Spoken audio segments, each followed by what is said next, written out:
welcome back. Appreciate you. Glad to be back. Did you think you'd be back as soon as you were? Not as soon. I talked to somebody one day. I said in 5 years the plan was to be back. Less than 12 months later, it happened. God is great. For real. I'm blessed. What was it about the job as a whole? Because Kevin O'Connell mentioned that. What you said in the initial interview. So, what was it about this opportunity, this place, that made it that desirable for you? It sounds weird, but this was my dream school coming out of high school too. And now working here the first time, being a part of 2 Rose Bowls, winning, 2 Pac-12 championships and winning the Rose Bowl. This place is like none other, realistically. With it being my dream school and then actually coming here firsthand and experience the place, there's not many places at all, if any, that's like the University of Oregon. So to me, it was a no-brainer. There's been a lot of O-line success here. You got Mirabal, Cristobal, Adrian Clem. Is that a little bit intimidating at all to try and step up and fill those shoes? Not at all. Honestly, being able to be here previously under Coach Cristobal, Coach Mirabal, I'm being an offensive lineman myself, you kind of like that. Honestly, that's the world we live in. You like that pressure. And honestly, I feel no pressure. A bunch of these guys already, they know the standard. There's a standard of offensive line play that's here, and we got to exceed that standard. We're going to try to reach it, obviously, but we're trying to exceed it every single day. And that's been set way before Coach Cristobal, Coach Mirabal. There's been a ton of offensive linemen that come through here, trying to continue to elevate that standard. When you're developing your guys, you're recruiting your guys, what are the traits that you're trying to find, trying to get out of them on the field? Physical, strong, athletic. It's a whole bunch of things. It's not just one thing. One guy may be more athletic than the next. One guy may be more powerful than the next. But you look for some of the things like you can't, non-negotiables, finishers, guys who strain, guys who want to be extra. I like seeing guys push somebody on the end of their highlight and maybe have a little scuffle because I know you got a little edge to you. That means when you're out here competing with your guys, you're going to protect them. How much do you like position versatility? You've been here before. A couple guys could play basically any 5. Is that important for you? It's pivotal because that's what made Calvin Throckmorton so valuable for us. He played 50-plus career starts, but he started at every position. And that's kind of the thing we tell our guys. If you want to get to the NFL, they're looking for versatile offensive linemen. You provide yourself insurance of having a job if you can play right tackle and right guard and center. And that's the beauty of spring ball right now because now a lot of these guys get to play a position they haven't probably played in the past.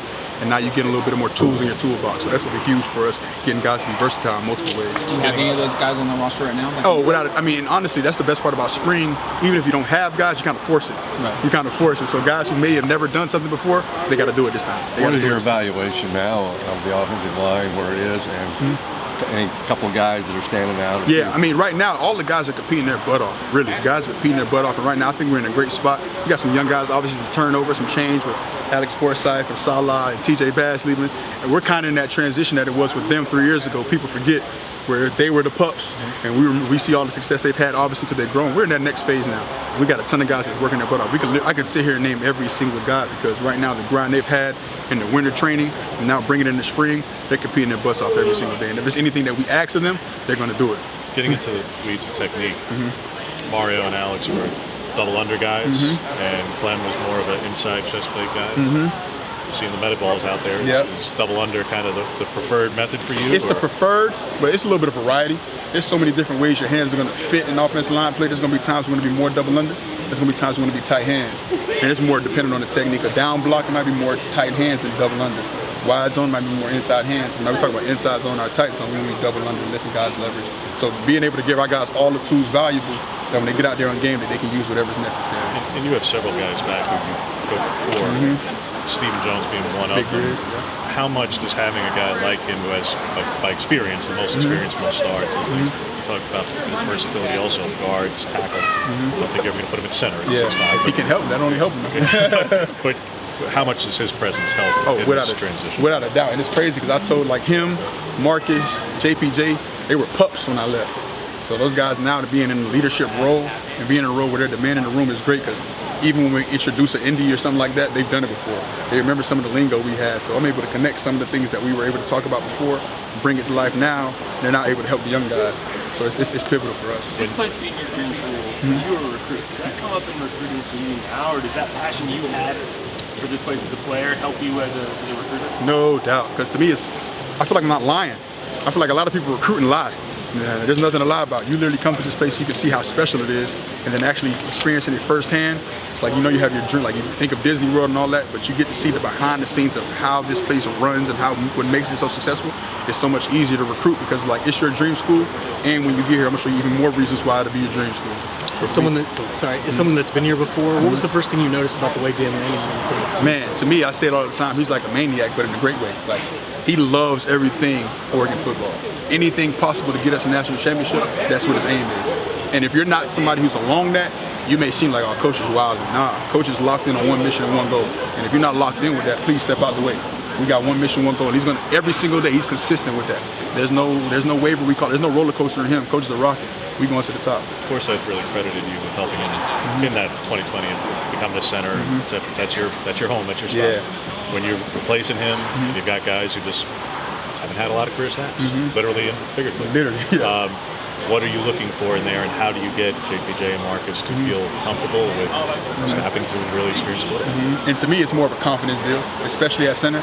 Like Alex Forsyth, once again, 3 years ago, the confident player you all see now, that wasn't the same deal 2.5 years ago. He grew into that. He always has been a confident player, don't get me wrong, but when you're snapping the ball, there's a pressure that's added to you because you got to get that snap back there. People were looking at him crazy when he offset it to the right a little bit for the longest time, but for him, that was able for him to have consistent snaps. So for us, it's right now getting Marcus and JPJ to be consistent in their snaps, and then be confident that no matter what, you can handle your footwork, you can handle your identification, and you can just get your job done smooth in there. Does Josh Conerly remind you of any offensive lineman you've coached over the years? Josh Conerly has a unique skill set is unique. I mean that respectfully. His feet, he almost has feet like a safety outside linebacker. He's got power over linemen. So he's got the tools that's necessary to be another special for us. We've seen some special tackles here in our short time here and in the past. If everything is right, he continue to work, because one thing about it, the best part about Josh Conerly is he's a freak athlete, but he is the hardest worker in our room. And what does that do for everybody else? If the hardest worker, one of your best players in your room is your hardest worker, it becomes contagious. When you went back and looked at film with him last year, because you just limited snaps and that tight end, extra block and stuff, heard from TJ Bass bowl practice and kind of took it to another level. What did you see in those holiday bowl practices from Josh that were different than the August, September snaps from Josh? I think me personally, you can see a lot of times when you have a little bit more responsibility, you probably amp it up a little bit more. And Holiday Bowl was probably the first time. I wasn't here last year. There was probably going to be a role for him to increase his role, so you probably amped it up a little bit more. And it's trying to find a lot of our young guys right now to prep like you're playing in the national championship game tomorrow. Not sitting in coast mode because like, oh, I'm not going to play for a little while. So I would assume, I wasn't here, so I would assume probably it was getting closer to that time that Josh was probably going to get some more reps. So he probably amped it up even more. But he just put on display what everybody already knew. Working with the defensive line last year with Minnesota, how does that kind of help your offensive line prep and how you kind of view that position? It's helped me tremendously, night and day. I honestly didn't want to do it. I never wanted to be assumed as a defensive line person, defensive line mind. But honestly, the tools it was able to allow me to help and bring back to these guys, night and day. So with that knowledge and obviously working with this offensive line, are there guys on the defensive line that have really kind of impressed you so far? Oh man, if you see every day, I go clap up the defensive line first, and I go tell them to go kick our butt today, because that's gonna be our foundation. We got B Nasty, we got Brandon Dorless back, you got Popo back, you got Taki back, you got Mace back, you got Jordan. We can sit here and name all those guys. That's probably gonna be the most likely our strength of our team, and those guys know that. Those guys kicking our butt is gonna help us get better. That's going to help us increase our thing. So I think me personally, all of them right now have done a tremendous job. For me, probably the biggest quote-unquote shocker is Taki, because Taki's doing some things with his body and getting down. If he gets explosive like that, man, who in our conference is going to block Taki? It's going to be a long day at the office for a lot of people. Why do you like Marcus Harper at center? Like, you've seen him reps there. What makes him so good at that spot? And to me, it's Marcus's mind. It's Marcus's mind. It's more so a deal to help him continue to grow as a player, because if he understands what's happening at center, it's going to help him at guard a lot more. And he has that confidence. You can see how the guys kind of get around him and stick to him, having that aura to him. You won't mind that at center at all, and it's only going to help him continue to grow. How was that battle with him and I don't know if it's fair to call it battle, but with him and JPJ? Yeah, and honestly, it's great because like right now we're mixing everything with all these groups. So it's great to have a leader and a vocal leader on both sides if those guys are mixing and matching. So it's not just one of our older guy at center with one side, and the other side is a younger center that's still trying to figure it all out. We have two older guys who know the system, who know the offense, who can confidently make calls. That way it makes life easier for a Poncho who's a young guy who's playing guard, for a young guy who's trying to learn it and maybe going on the fly. I can whisper to Marcus, and Marcus let him know exactly what to do. What has Johnny Cornelius brought to this room so far? Johnny right now for us has brought a ton of veteran leadership, because he just does things the right way at all times.